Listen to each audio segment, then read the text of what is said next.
Guys, tuturuan ko naman kayo kung paano magluto ng Italian spaghetti meatball.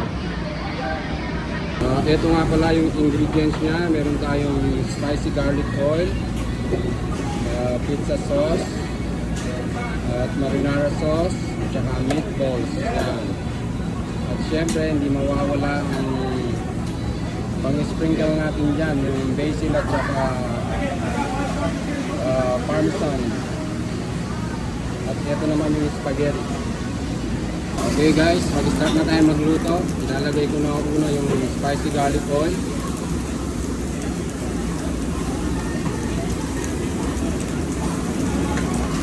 At yung pangalawa yung pizza sauce, 3 ounces. Optional lang naman yung yung pizza sauce. Pwede mong lagyan, pwede mo hindi. Tapos ng pizza sauce, ilagay na natin yung spaghetti. Ihalo ng konti.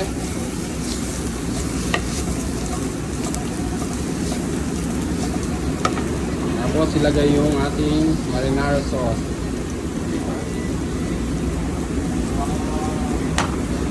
Haluin lang ng konti.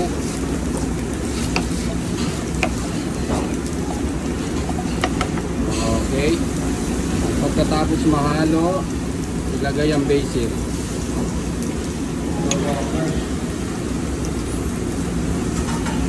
Yan.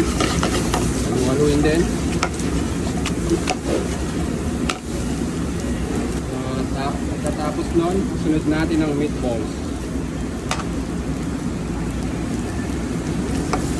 Halo lang hanggang sa kumapit ang lasa sa ating meatballs.